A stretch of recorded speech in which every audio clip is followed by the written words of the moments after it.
आप सबका मेरे YouTube चैनल पर स्वागत है। आज मैं आपको बाबा फरीद जी और उनके पीरो मुर्शिद की कहानी सुनाने जा रही हूँ। सबसे पहले मेरे YouTube चैनल को सब्सक्राइब और इस वीडियो को ज़्यादा से ज़्यादा लाइक और शेयर करें।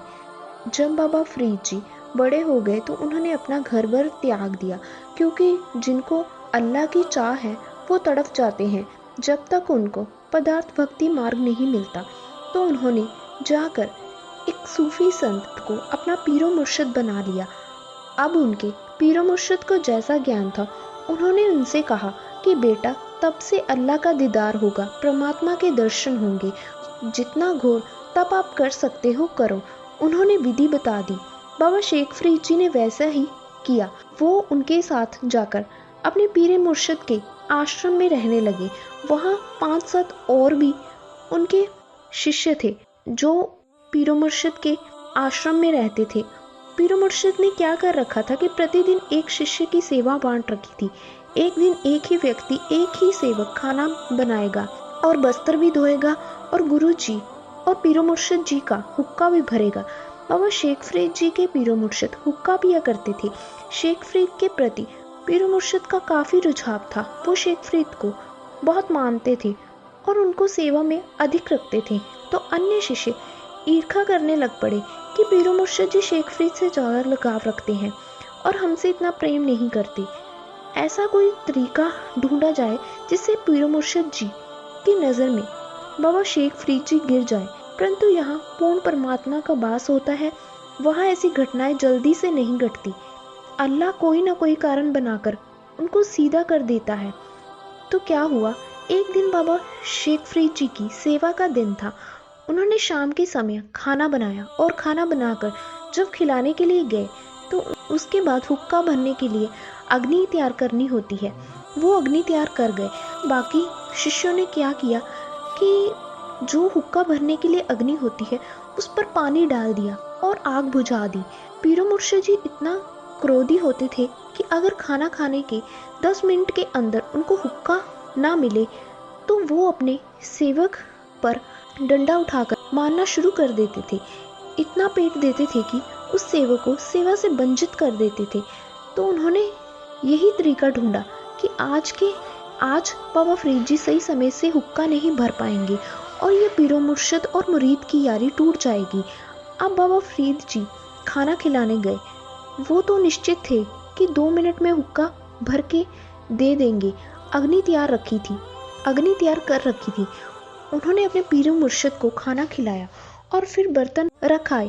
तो धीरे धीरे आकर ज्यों ही वो अग्नि के पास पहुंचे जहां चिल्लम रखी थी, तो उन्होंने देखा कि आग तो बुझ गई है। उन दोनों बारिश के दिन थे। उन्होंने सोचा गीली लकड़ी थी, बुझ गई होगी। वहां से आधा किलोमीटर की दूरी पर एक गांव था। अब उन्होंने आप देखा ना ताब, हाथ में चिल्लम ली और दौड़ लगाई। उन्होंने देखा कि एक गांव के एक घर में धुआं उठ रहा था। उन्होंने उस घर का दरवाजा खटखटाया और कहा, माई मुझे अग्नि दे दो। वो माई खुद दुखी हो रही थी क्योंकि बारिश के दिन थे और उसके बार बार फूंक मारने से भी आग नहीं चल रही थी। बहुत सारा धुआं उठ रहा था और उसकी माई की आंखों में जा रहा था।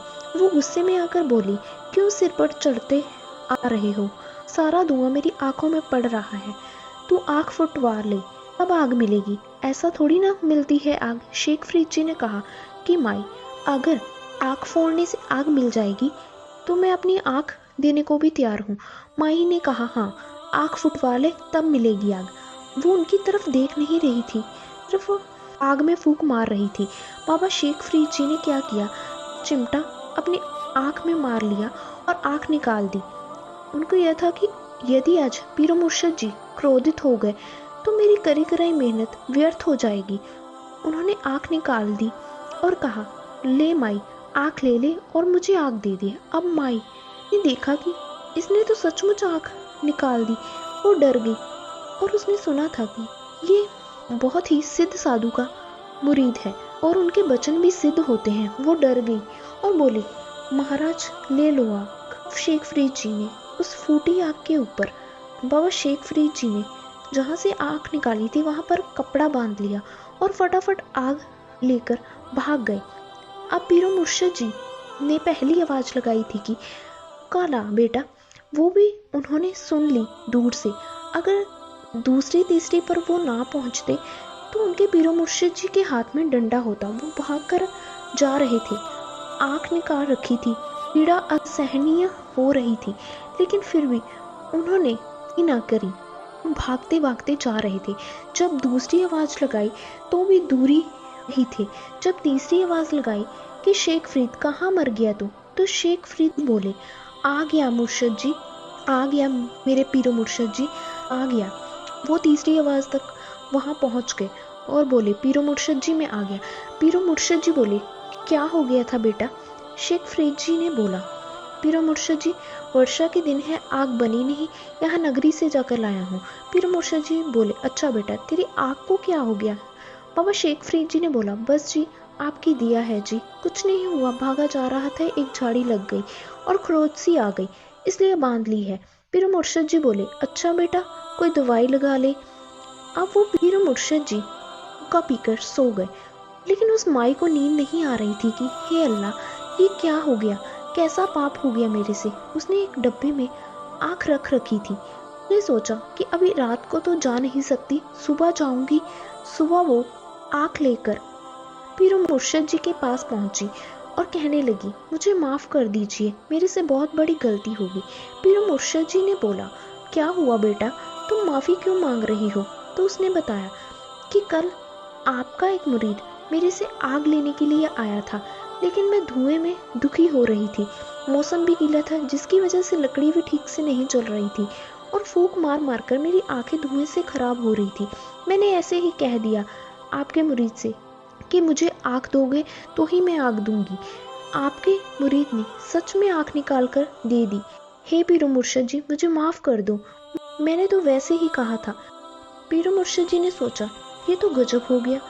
उन्होंने बाबा शेख फरीद जी को आवाज लगाई और कहा, क्या हुआ बेटा तुम्हारी आँख को? बाबा शेख फरीद जी बोले, कुछ नहीं पीरो मुर्शिद जी, आप बैठे हो, दास को क्या हो सकता है? पीरो मुर्शिद जी ने कहा, इस कपड़े को खोलकर मुझे अपनी आँख दिखाओ। जब बाबा फरीद जी ने वो कपड़ा खोला तो वो आँख ज्यों की त्यों पाई। उनकी आँख लगी देखकर वो माई बहुत ही हैरान हुई। बाबा फरीद जी ने अपने पीरो मुर्शिद का शुक्रिया अदा किया। आपको मेरी यह स्टोरी कैसी लगी मुझे कमेंट बॉक्स में बताएं और जल्द से जल्द मेरी इस वीडियो को लाइक और शेयर करें। जय बाबा फरीद जी की।